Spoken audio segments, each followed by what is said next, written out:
제미나이부터 노트북 LM까지 구글 AI 생태계 완전 정복 라이브 컨퍼런스. 노트북 LM으로 나만의 지식 베이스를 구축하고 루커 스튜디오로는 데이터를 한눈에 관리합니다. AI 스튜디오와 앱스 스크립트로 나만의 업무 자동화 비서까지. 구글의 AI만 제대로 써도 AI의 달인이 될 수 있습니다. 지금 바로 댓글창을 확인하세요. 이게 아리스토텔레스가 시조다 맞습니까? 온톨로지라는 용어 자체를 아리스토텔레스가 실제로 썼고요. 근데 사실은 이거를 기계를 통해서 뭔가를 할 수 있는 방법을 찾는데 진짜 2400년이 걸린 거고요. 요번에 이제 이란에서 전쟁할 때 팔란티어 시스템을 썼는데 예를 들면 위성에서 몇 초에 수천 장의 사진을 찍고요. 또 인간 휴민트들이 첩보를 막 올리고요. 또 항모에서 오는 엄청난 데이터들이 있는 거죠. 이 서로 다른 데이터들을 AI가 의미적인 데이터 통합 체계인 온톨로지로 변환해 줄 수가 있는 거예요. 삼성전자, 하이닉스 같은 데 보면 내부에 굵직한 데이터베이스만 수백 종이 되고요. 자잘한 거 포함하면 수천 종이 돼요. 온톨로지 같은 게 의미적으로 통합하게 되면 이 전체 데이터들을 마치 하늘에서 전쟁터를 내려다보듯이 조망을 할 수가 있게 돼요. 의미적으로. 안녕하셨어요. 박영선의 테크토크입니다. 온톨로지. 아마 요즘 이 단어를 굉장히 많이 들으셨으리라 생각이 됩니다. 특히 2026년 AI 에이전트가 우리 사람들의 생활에 가까이 오면서 이 온톨로지의 중요성이 더욱더 크게 확산되고 있습니다. 그래서 오늘은 이 데이터 온톨로지화는 왜 필요한가? 전문가 한 분을 모셨습니다. 솔트룩스의 이경일 대표님, 안녕하세요. 네, 안녕하세요. 초청해 네. 주셔서 감사합니다. 네. 이 온톨로지, 이게 어렵더라고요. 제가 몇 개월째 들여다보고 있는데, 그런데 이게 아리스토텔레스가 시조다. 뭐 이런 이야기가 있던데 맞습니까? 네, 맞습니다. 공식적으로 우리가 지금 AI에 하는 많은 개념들은 지식을 어떻게 표현할까부터 시작이 됐거든요. 그러니까 예를 들자면은 저희가 인공지능이라고 표현하잖아요. 그럼 인공은 우리가 뭔지 알아요. 자연의 반대말이고 원래 존재하지 않았던 걸 인간이 만들어낸 거죠. 근데 지능이 뭔지를 알기는 굉장히 어렵습니다. 장관님께서는 본인이 지능을 가지고 계시다고 믿으시죠? 모든 사람이 그렇게 믿지 않을까? 예. 근데 그 지능이 뭘까요? 라고 질문하면 굉장히 어려운 말이에요. 한문으로 보면은 아는 능력이기도 하고요. 또는 지식을 다룰 수 있는 능력이기도 해요. 근데 그럼 지식이 뭐냐? 그러면 그것도 또 굉장히 어려운 주제입니다. 그걸 고민한 사람이 아리스토텔레스예요. 안다는 것은 무엇일까? 내가 아는 것을 어떻게 표현해야지 다른 사람한테 그 지식을 온전히 전달할 수 있을까? 라는 생각으로서 시작한 거죠. 그래서 온톨로지라는 개념하고 용어 자체를 아리스토텔레스가 실제로 썼고요. 이 온톨로지에서 시작해서 아리스토텔레스가 만들어냈다고 해도 되는 용어가 두 개가 더 있습니다. 그 하나가 바로 로직이라는 논리라는 용어고요. 그리고 또 하나가 리즈닝, 우리말로는 추론이라는 말입니다. 그래서 현재 온톨로지는 이 세 가지의 덩어리예요. 지식을 어떻게 표현할 건가? 그리고 인간의 지식을 의미 손실 없이 제3자한테 어떻게 전달할 수 있을 것인가? 그리고 두 번째는 이거에 기반해서 논리적으로 어떻게 생각해낼 수 있을까? 그리고 추론이라는 것은 원래 있던 데이터에서 존재하지 않았던 새로운 데이터, 지식에서 새로운 지식을 만들어낸 과정이거든요. 논리 혹은 합리적으로 생각을 통해서 새로운 결론에 도달할 수 있도록 하는 거거든요. 이 체계가 지금부터 2400년 전에 시작한 건 확실합니다. 그럼 그렇게 오래된 개념인데 이것이 최근에 와서 AI 시대에 그것도 이제 AI 에이전트라는 개념이 사람들 머릿속에 들어오면서 요즘 막 부각되고 있는 이 이유는 무엇일까요? 온톨로지가 아리스토텔레스가 생각할 때는 predicate logic, 우리말로는 서술 논리라고 그러는데 지식을 그래프 구조, 그러니까 단어가 아니라 정보와 정보 사이를 의미적으로 연결하는 네트워크로 표현할 수 있다는 개념을 시작을 했어요. 근데 사실은 이거를 기계를 통해서 뭔가를 할 수 있는 방법을 찾는데 진짜 2400년이 걸린 거고요. 네. 그 중간에는 이게 철학적 주제로 가면서 오히려 존재론이라는 그 세상에 있는 모든 개체들의 존재를 설명하는 쪽으로 갔다가 실제로 온톨로지가 붐이 일어나기 시작한 건 지금부터 20년 전입니다. 그래서 세상에 있는 지식이라는 것을 어떻게 표현했을 때 기계를 통해서 이걸 처리할 수 있을까? 그래서 현대의 온톨로지는 사실은 전산 온톨로지라고 보는 게 맞아요. 철학적인 개념은 그대로 유지가 되긴 하지만 어떻게 컴퓨터를 통해서 지식을 표현하고 처리하고 논리적으로 연산을 통해서 추론을 해낼 수 있는가 하는 거죠. 그런데 20년 전만 하더라도 이 온톨로지를 만드는 게 돈이 너무 많이 들었어요. 쉽게 얘기하면은 지식에 해당이 되는 걸 글로 쓰는 것이 아니라 논리적인 기호하고 논리적인 그래프 네트워크로 표현하는 거거든요. 기호를 어떻게 연결하느냐 이렇게 그렇죠. 간략하게 말을 할 수 그래서 있겠네요. 그걸 이제 뭐 연결주의라고도 하는데요. 예를 들면 이런 겁니다. 저는 장관님을 좋아합니다. 그러면 저라는 정보 개체하고 장관님이라는 정보 개체를 좋아한다라는 서술어로 연결하게 되는 거죠. 이런 것을 단위 지식이라고 얘기해요. 그래서 아리스토텔레스 시절에는, 그리스 시절에는 애톰이라는 용어가 그리스어입니다. 그러니까 플라톤이 우주에 있는 모든 물건은 잘라가다 보면 더 이상 자를 수 없는 단위 원소로 존재한다고 보고 그 원소는 딱 5개밖에 없다고 봤거든요. 그래서 제호 원소라는 개념이 나는데 플라톤의 제자인 아리스토텔레스가 똑같은 생각을 해요. 세상에 있는 모든 지식을 잘라가다 보면 더 이상 자를 수 없는 단위 지식이 나올 텐데 이 단위 지식의 원소라는 것이 있고 지식의 원소를 연결하면 거대한 지식의 바다가 된다는 거죠. 그럼 예를 들면 저는 장관님을 좋아한다는 게 의미적 관계가 됩니다. 근데 장관님은 방송을 한다라는 걸 하면은 방송이라는 것을 수행하다 한다라는 의미 관계가 되는 거죠. 그게 이제 네트워크가 되는 거예요. 그러면은 그 전체가 묶여지면 이렇게 되는 거죠. 제가 좋아하는 장관님은 방송을 한다. 이런 식으로 지식의 단위 지식이 연결되면 연결될수록 거대한 지식을 다 표현할 수 있도록 하는 거죠. 그런데 최근 들어서 왜 그게 다시 이슈가 되냐면요. 지난 20년간 길게는 30년간에 우리가 소위 DX라는 걸 해왔어요. 디지털 전환. 그렇죠. 디지털 전환, 데이터 트랜스포메이션 한 거죠. 그래서 웬만히 큰 조직을 가면 데이터베이스라는 게 수백 종에서 어떤 큰 조직은 수천 종이 됩니다. 예를 들면 우리나라에 요즘 이제 주가로 굉장히 뜨고 있는 삼성전자, 하이닉스 같은 데 보면 내부에 굵직한 데이터베이스만 수백 종이 되고요. 자잘한 거 포함하면 수천 종이 돼요. 근데 이 데이터베이스는 구매도 해야 되죠. 자재 관리도 해야 되죠. 생산도 해야 되죠. 인력 관리도 해야죠. 인사평가도 해야 되죠. 영업도 해야 되죠. 마케팅 해야 되죠. 이 모든 것들에다가 대외적인 관계는 환율도 있어야 되죠. 원자재 가격이 변경도 생겨죠. 전쟁 나면 난리가 나는 거죠. 이 많은 데이터들이 결합을 해야지 올바른 대표이사나 회장님이 의사결정을 할 수 있는데 이 데이터들이 모두 다 분리되어 있어서 각각의 기능만 하다가 보니까 뭔가 의사결정을 하려면 이 데이터를 통합하기가 너무 어려운 거예요.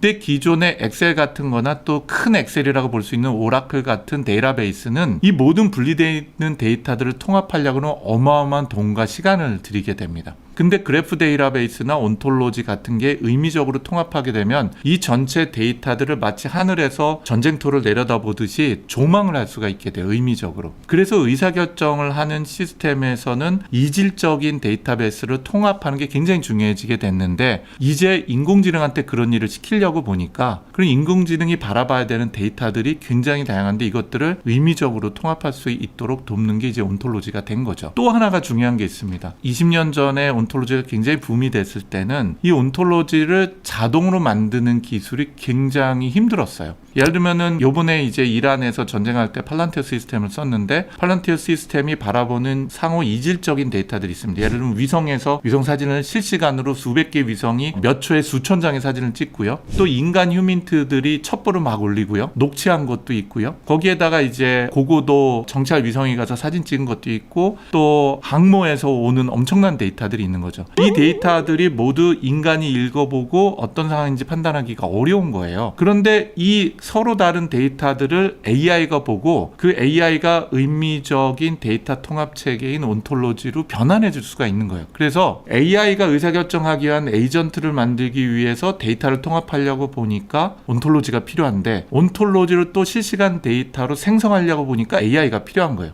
그래서 상호 보완적인 작용으로 하는 것이 가능하다라는 것을 최근 한 2, 3년 동안에 저희가 이해한 거고 그거를 현실에 적용하기 시작한 거죠. 그러니까 과거에는 어떤 회사의 사장님이 데이터 가져와봐. 그러면 이제 각종 데이터를 각 부서에서 올리면 사장님이 이렇게 보고 아 이건 이렇게 하고 이렇게 하고 이렇게 해 하고 결정을 했었는데 이제는 이 데이터들이 너무 많아지니까 인간이 머리로서 해답을 찾기가 힘들어지니까 요거를 AI한테 좀 해봐 라고 주려고 하는데 AI가 그 데이터들을 인간이 이해할 수 있는 엑셀 파일이라든가 ERP라든가 이런 것들을 AI가 이해를 못하니까 그 연결 관계를 해줘야 된다. 이런 말씀으로 정리를 할 수가 있을 것 같아요. 잘 정리해 주셨어요. 거기에다가 요소 하나가 더 있습니다. 우리가 AI한테 일을 시켜서 생산성을 높이는 것도 있지만 궁극적으로 AI의 큰 가치는 올바른 의사결정을 인간이 하도록 돕는 겁니다. 그래서 그런 것들을 의사결정 지원 시스템인데 문제는 상황이나 환경이 변하는 속도가 의사결정하는 속도보다 더 빠른 거예요.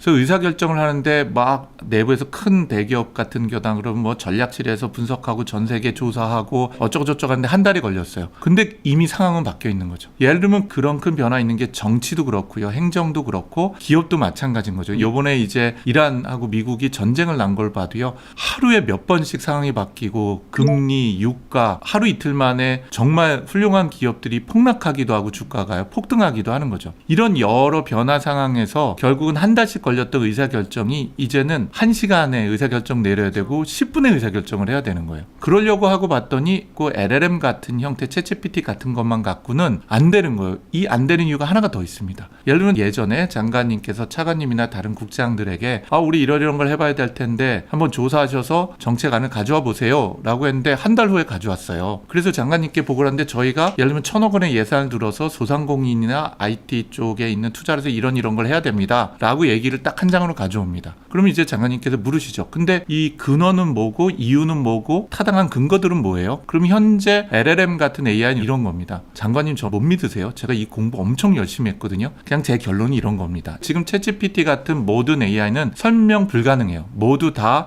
인공신경망의 웨이팅 값으로 학습된 값이 들어가니까요. 그런데 의사결정을 하려면 설명 가능성이 있어야 돼요. 왜 이 의사결정을 해야 되고 그 근거는 뭔지요. 그래서 온톨로지하고 LLM이 결합되는 가장 중요한 요소 중에 이유 중에 하나는 바로 설명 가능성이에요. 어떤 의사결정을 할 때 그 근거가 뭔지, 그 다음에 상황을 변경했을 때 시뮬레이션을 할 수가 있어야 돼요. 그럼 예를 들면은 유가가 500원 정도 더 올라간다 그러면 우리 회사에 어떤 임팩트가 있어? 500원 떨어지면 어떻게 돼? 그럼 우리 원가에 어떤 영향을 미치지? 그럼 우리 매출과 이익률에는 어떻게 돼? 라는 것들을 상황 조건으로 할 수가 있어야 되는 거죠. 이런데 이제 온톨로지가 굉장히 큰 힘이 되고 있는 겁니다. 엑셀 파일. 인간은 이해하잖아요. 보면 얘가 이렇게 해서 떨어졌구나. 이게 앞으로 이렇게 될 거구나라고 짐작은 하죠. 근데 AI는 이것을 이해를 못합니까? 합니까? 하는데요. 여기는 조금 어려운데 쉽게 그래도 설명드리겠습니다. 엑셀과 같은 형태는 우리가 테이블로 되어 있어요. 그래서 엑셀에도 보면 탭을 여러 개를 만들 수 있고 엑셀 파일을 여러 개를 만들 수가 있잖아요. 그래서 엑셀 파일이 스프레드시트라고 했는데 한 1,000개 정도 있다고 볼게요. 근데 이 1,000개 서로 다른 데이터를 우리가 통합을 하려면 쉽게 얘기하면 이런 거를 그 데이터를 통합하는 과정을 우리가 데이터 테이블을 조이닝 한다고 합니다. 이렇게 서로 갖다 붙인다는 의미죠. 근데 그게 엄청나게 돈이 많이 들어요. 시간도 오래 걸리고요. 그래서 AI가 이거를 이해를 하려고 그러면은 이 테이블 전체를 조인을 해야 됩니다. 각각을. 그리고 두 번째는 이론적으로 엑셀 테이블에 있는 것은 데이터하고 데이터의 의미 관계가 아니라 데이터하고 데이터의 정보값만 가지고 있어요. 근데 이 정보값은 굉장히 파편화되어 있기 때문에 전체 빅픽처를 이해하기는 굉장히 엑셀 갖고는 어렵습니다. 그래서 이런 것들을 저희 분야에서는 2개 데이터, 엑셀은 2개 데이터를 쓰거든요. 그래서 투튜플이라고 얘기하고요. 이것들이 의미적 관계로 컨텍스트를 길게 가지고 가려면 트리플이라는 용어가 있습니다.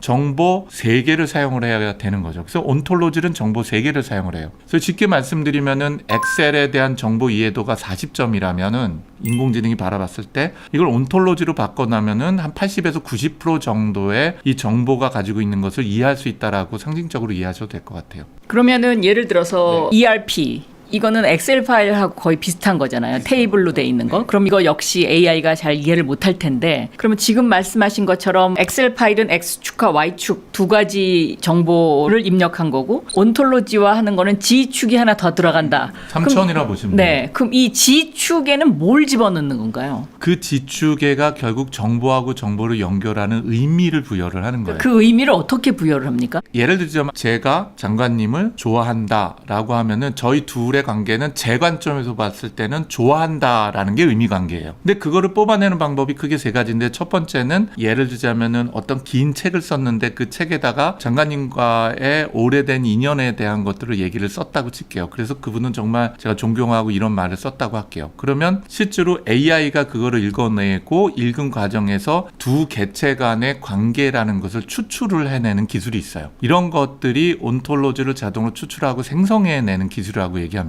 그러면 대표님과 저의 관계가 X축과 Y축이었다고 하면 여기에 G축의 하나의 값을 더 입력하는 거를 그러면 좋아한다. 이거를 입력하는 겁니까? 그렇죠.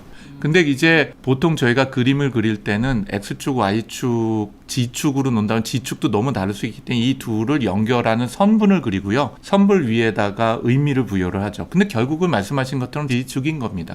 그래서 그림으로 그린다면은 저와 장관님, 그리고 제가 화살표로 가리키고 이 위에 좋아한다. 이런 식으로 의미를 부여하게 근데 되는 그 거죠. 의미 부여가 예를 들어서 이 대표님, 저 박영선 이게 두 개는 굉장히 이게 찍기가 쉬울 것 같아요. 근데 의미 부여는 종류가 여러 가지가 나올 것 같은데 그걸 어떻게 정리를 합니까? 그래서 그 의미의 관계에 대한 걸 정의하는 걸 스키마라 그래요. 이 스키마라는 용어는 굉장히 여러 곳에서 쓰는데 스키마는 결국은 우리가 어떤 개념과 사상을 가지고 있는 틀을 스키마라고 하거든요. 그 틀의 핵심이 바로 방금 말씀하신 것처럼 두 개체 간의 연결 관계에 있는 의미를 어떤 의미들을 우리가 사용할 수 있는지를 정의를 내릴 수 있도록 합니다. 그게 보통 우리가 사용을 하는 걸 보면 가장 심플한 게 한 2,000종류 정도가 있어요. 그런데 이 의미 부여하는 것도 상세화를 시킬 수가 있어요. 기호화를 시킬 수가 있는 거죠. 예를 들면 좋아한다라는 의미 관계가 있는데 좋아한다라는 것도 굉장히 다양한 하부 의미 관계를 정의 내릴 수가 있거든요. 예를 들면은 신뢰한다라는 말도 좋아한다는 것하고 같은 계열일 수도 있고 사랑한다라는 것도 좋아한다라는 것도 같을 수가 있는 거죠.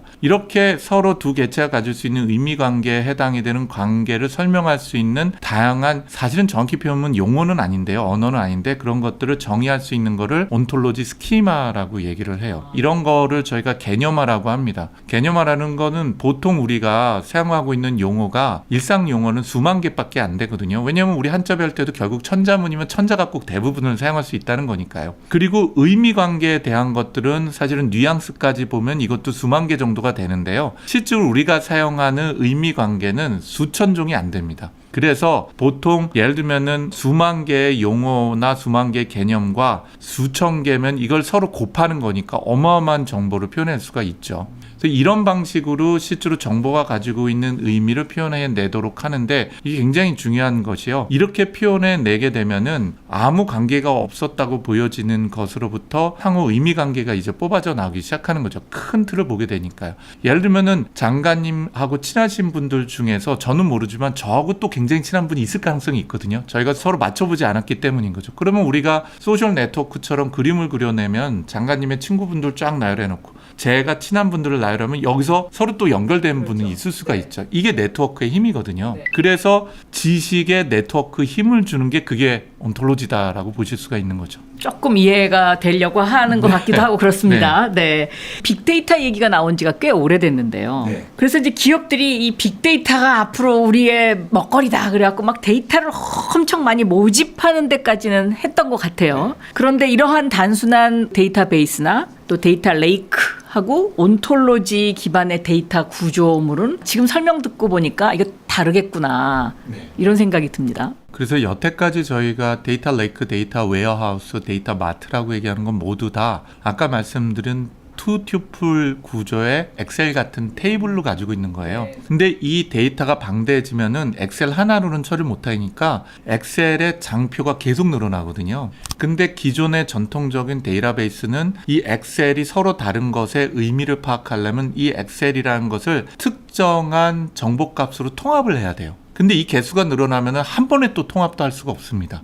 그래서 현재 모든 것에 이게 완벽한 정답이라는 건 아닌데 온톨로지 같은 그래프 데이터베이스로 정의를 내리면 복잡한 그래프 구조이긴 하지만 이거를 아리스토텔레스가 꿈꿨던 것처럼 단위 지식들이 연결되어 있는 굉장히 큰 우리 소셜 네트워크 연결된 그래프 복잡한 것처럼 지식을 그렇게 표현할 수가 있어요. 근데 이 복잡한 그래프로 되는 데이터베이스가 AI가 기가 막히게 읽습니다. 그러니까 AI, 특히 AI라고 하면 넓은 범위니까 그중에서 기계학습, 그중에서도 트랜스포머라고 얘기하는 지금의 LLM 계열, VLM 계열하고 온톨로지는 찰떡궁합이 돼버린 거죠. 사실은 우리는 이 둘이 이렇게 연결관계가 있는지를 성각자들은 옛날부터 얘기했습니다. 근데 우리는 그걸 상용화한 게 80년이 걸린 거예요.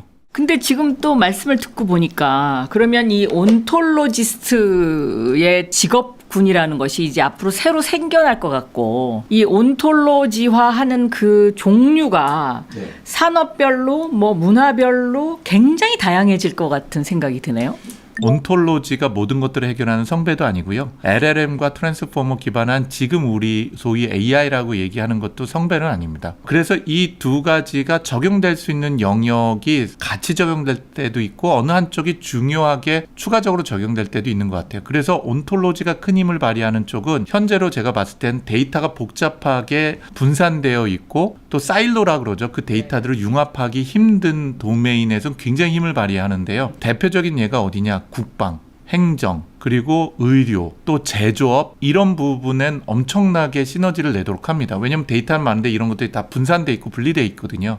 반면에 문서 데이터로 되어 있는 것들은 온톨로지보다는 여전히 LLM이 힘을 낼 수가 있어요. 그래서 모든 분야에 온톨로지가 들어간다기보다는 아마도 단기적으로는 온톨로지가 더 중요한 영역에 더 중요한 가치를 발휘할 것 같아요. 그리고 두 번째, 장관님이 말씀하신 것처럼 이제 온톨로지스트라고 얘기하는 용어도 벌써 한 100년 됐어요. 옛날부터 쓰던 용어입니다. 근데 요즘은 FDE라는 표현을 써요. Forward Deployed Engineer라고 얘기합니다. 그래서 전방 배치 엔지니어 뭐 이런 식으로 얘기하는데요. 결국 온톨로지 핵심은요. 기술이나 개발이나 엔지니어링보다는 도메인 날리지예요. 국방에 이 온톨로지를 결합해서 사용한다. 그러면 누구랑 같이 온톨로지스트가 일해야 되냐면은 국방 관련된 전문가들하고 같이 일해야 됩니다.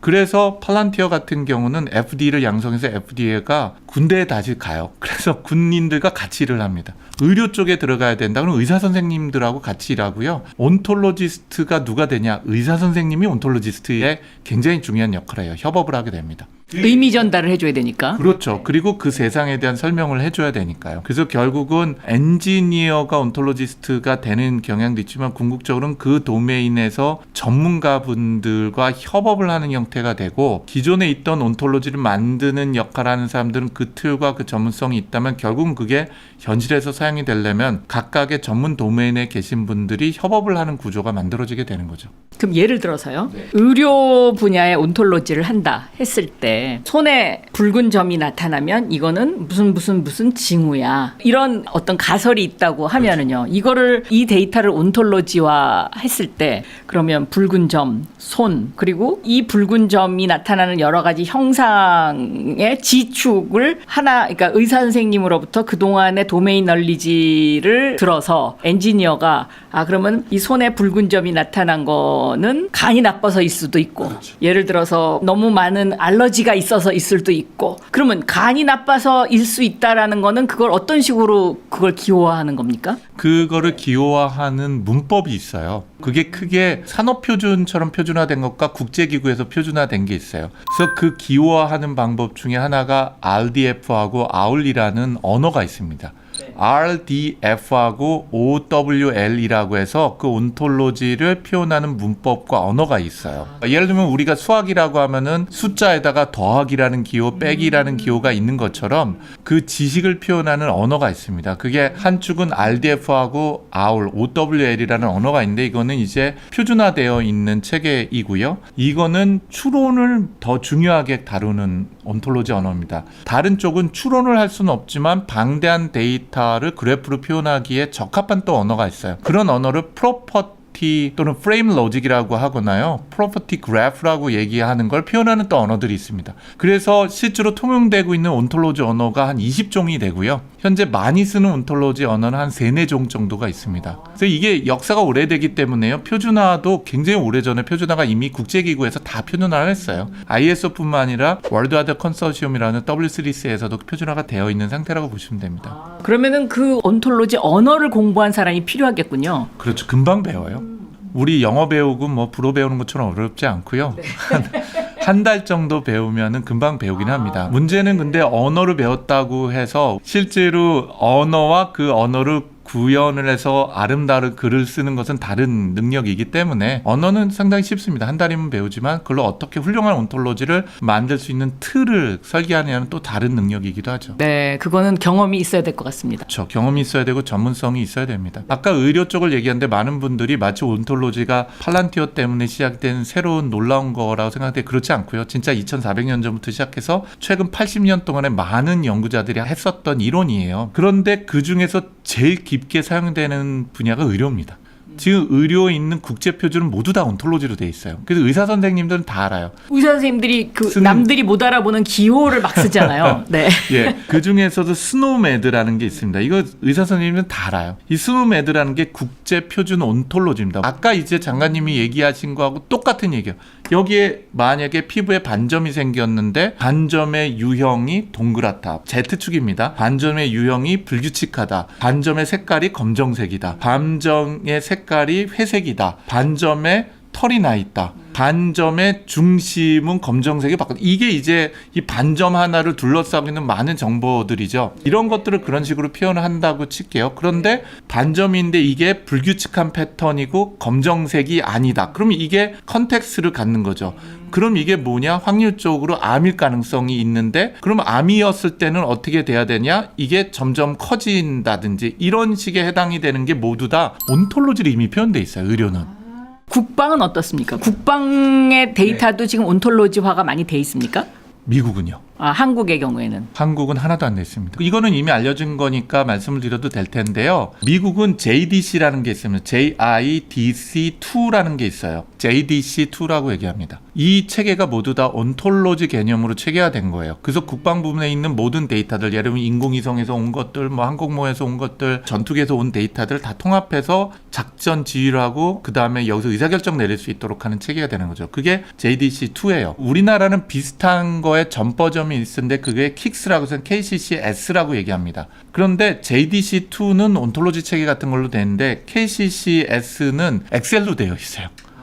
이거 KICS라고 얘기하는데요. 그래서 지금 저희 회사도 같이 국방부랑 연계돼 KCCS2를 준비하고 있어요. 이 KCCS2가 JDC2라는 미 국방부하고의 호환성을 유지하는 걸 만들려고 해요. 그런데 문제는 뭐냐면 JDC2라는 미 국방부의 온톨로지 체계는 이미 5년, 6년 이전부터 실전에 적용해서 사용을 하고 있는 거라면 우리나라의 KICS2라는 거는 2032년, 33년 돼야지 실전 배치하는 걸 목표로 지금 준비를 하고 있어요. 그러니까 거의 10년, 15년 정도의 갭이 있는 거죠. 그럼 행정이나 제조 이쪽도 온톨로지가 지금 거의 안 돼 있죠? 대한민국은 안 돼 있어요. 안 돼 있죠. 피지컬 AI가 모두 타겟하고 있는 것이 대부분 제조 쪽입니다. 현대자동차 자회사인 보스턴 다이내믹스도 그렇고요. 피겨 AI 관련된 회사도 있고 테슬라도 마찬가지고요. 그럼 여기서 만든 휴머노이드 로봇을 어디에다 적용할 거냐? 모두 다 지금 타겟 시장을 제조업으로 보고 있어요. 제조업에서의 자율화를 극대화시키는 거죠. 근데 문제는 이 피지컬 AI 핵심은 휴머노이드 로봇 하나가 아니고요. 이 휴머노이드 로봇과 사람과 제조 공정 안에 있는 그 많은 장비들이 어떻게 상호 운영이 되는 거거든요. 그렇죠. 협업을 해야 되는 거니까요. 그렇죠. 이 상호 운영한다는 것은 기계도 사람도 휴머노이드 로봇도 현재 상황을 인지할 수 있도록 해야 돼요. 그래서 이 부분에 지금 온톨로지가 적용이 되고 있어요. 그래서 전 세계의 제조기업 모두가 다 뛰어들고 있습니다. 예를 들면은 독일의 그 유명한 지멘스도 마찬가지고요. 오라클이라는 회사도 마찬가지고 제조 부분의 미래 어떻게 될 건가 하면 바로 여기에 방점이 있죠. 그래서 가장 우리나라에서 먼저 움직인 데가 삼성전자가 그 중에 하나이기도 해요. 삼성전자 안에는 모두 다 온톨로지 하는 거를 2년 전에 이미 시작한 거기도 합니다. 근데 예를 들어서 이 제조가 의료처럼 이 온톨로지화 하는 어떤 표준화라든지 아니면 뭐 이런 기호학 이런 게 다 만들어져 있습니까? 없어요. 그럼 그 지금부터 만들어야 되는 겁니까? 그렇죠. 그런데 만든다는 표현이라는 것이 이 온톨로지의 강점은 표준화와 함께 재활용성인 거예요. 그 리유저빌리티가 되게 높습니다. 그래서 제조 중에서 공정이라는 게 있고 표준 공정도 있지만 그 변화될 수 있는 공정이 있잖아요. 그 반도체 공정이다. 그러면 반도체 공정에 대한 일반적인 표준화를 만들어 놓고면은 그 온톨로지를 가져다가 우리 회사의 온톨로지로 최적화시키고 발전시킬 수가 있어요.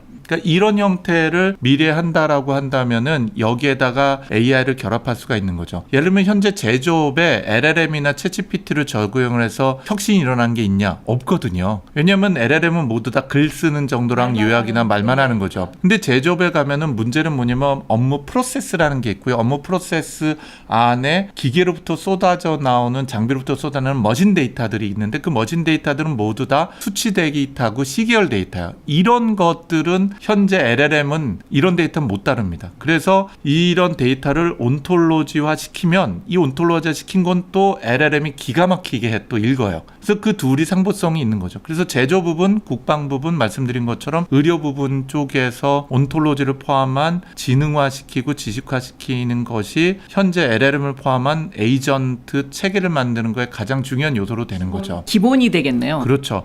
특히 지금 우리가 얘기하는 에이전트는 싱글 에이전트라고 그래서요. LLM에다가 어떤 스킬을 가르쳐서 뭐 요약해줘 뭐 이런 정도가 아니라 가장 중요한 거는 멀티 에이전트 시스템이라 해서 에이전트 하나가 아니라 수십 개가 업무 프로세스의 워크플로우 워크플로우라고 하는 업무 프로세스를 자동으로 구성해서 운영할 수 있도록 하는 거거든요. 그러면은 에이전트들끼리 언어가 필요한 거예요. 지식을 전달할 수 있는. 그게 이제 아리스토텔레스가 얘기한 거예요. 나라는 에이전트를 굉장히 쉽게 표현하면요. 무언가를 생각하고 의사결정하고 행동으로 옮겨서 목적에 도달할 수 있는 모든 개체를 우리는 에이전트라 그래요. 저도 에이전트고 우리 장관님도 에이전트예요. 근데 우리 집 강아지도 에이전트고 바퀴벌레도 에이전트고 물고기도 에이전트인 겁니다. 그 각각은. 근데 이제는 생명체가 아닌 숫자 덩어리인 에이전트가 나온 거죠. 그게 이제 LLM을 비롯한 에이전트인데 문제는 그럼 에이전트들끼리도 지식을 공유해야 되잖아요. 그러니까 아리스토텔레스의 개념이 마찬가지로 나온 거예요. 그럼 에이전트 사이에 지식을 공유할 방법이 필요한데 이게 이제 온톨로지가 부각되게 되는 거죠. AI 언어가 만들어져야 되겠네요. 그렇죠. AI끼리 사용하는 언어.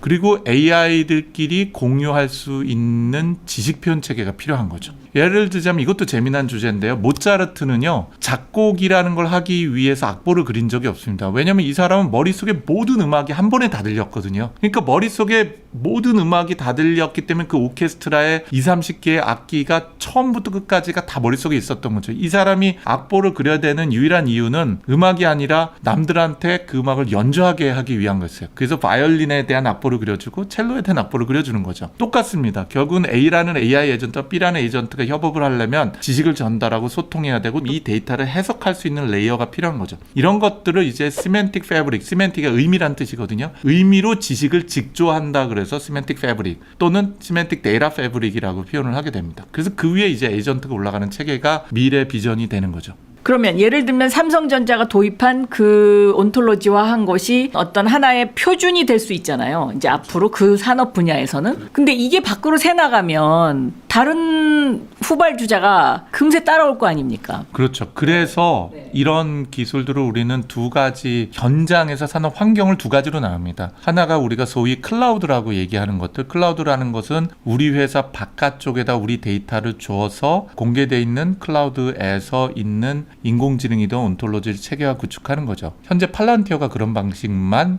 제공을 해요. 우리 온톨로지와 우리 AI를 쓰려면 모두 다 우리 클라우드에 와서 사용을 하라는 거예요. 지금 미국 정부하고 미국 국방부가 팔란티어를 쓰게 되면 우리나라 국방부에다도 팔란티어 쓰라고 압력을 넣어요. 그게 뭐냐면 우리 해구산 안으로 들어와. 이거하고 같은 의미인 거죠. 그래서 진정한 소버린 AI는 저는 어떻게 생각하냐면요. 라지 랭귀지 모델 같은 우리나라 독파모라고 얘기하는 독자 파운데이션 모델 만드는 것처럼 기술 독립성을 갖는 것도 대단히 중요하지만 진정한 소버린 AI는요. 대한민국이 50년 동안 성장해왔던 그 많은 업무 프로세스와 지식들을 어떻게 AI로 자유로할 수 있도록 지식화하고 지능화시킬 수 있냐. 이게 진정한 소브린 AI인데 거기에 LLM과 함께 온톨로지가 들어가야 되는 거죠. 그래서 말씀하신 것처럼 이게 온톨로지에 들어가는 것 말고 우리 회사 안에 설치하기를 굉장히 많이 원해요. 보안이 필요하기 때문에. 그런 걸 우리가 온프레미스 비즈니스라고 얘기합니다. 그래서 현재 전 세계적으로 팔란티어 같은 회사에 압력을 넣는 게 우리 클라우드 쓰기 싫다는 거죠. 그러니까 표준 온톨로지 같은 걸 만들고 그거를 우리 회사에서 가져서 우리 회사 데이터 체계, 우리 회사 지식회사를 만들면 그걸 외부에 공개하고 싶어 하지 않는 것이 대부분이고 당연한 얘기지만 지금 삼성전자도 마찬가지인 거죠. 근데요. 예를 들어서 그 온톨로지 표준화한 거를 수출을 한다고 생각하면 온톨로지의 글로벌 표준을 우리가 대한민국이 갖고 있다? 이것도 또 의미가 있을 것 같은데요. 그렇죠. 예를 들면은 의료 관련된 아까 스노메드라고 표현을 해드렸잖아요. 이런 체계와 관련되어 있는 거는 거의 미국이 대부분을 주도를 했습니다. 그리고 최근 들어서 뭐 팔란티어 얘기를 안 할 수가 없는데 팔란티어가 국방에서 만든 성과를 갖고 의료 쪽이라든지 제조 쪽을 들어가서 거기서 성공 사례를 만들고 그거를 실질적 산업 표준으로 만들어 가려고 노력을 하는 거죠. 근데 거기에 우리가 의존하기 시작을 하면 저희가 지금 같은 K국방, K제조라는 것이 이제 더 이상 되게 힘들죠. 그래서 우리가 표준화를 내부에서 이끌고 갈 수 있도록 한다면 그건 굉장히 중요한 의미를 부여될 수 있다고 보여집니다. 미래를 먼저 보다 티타임즈.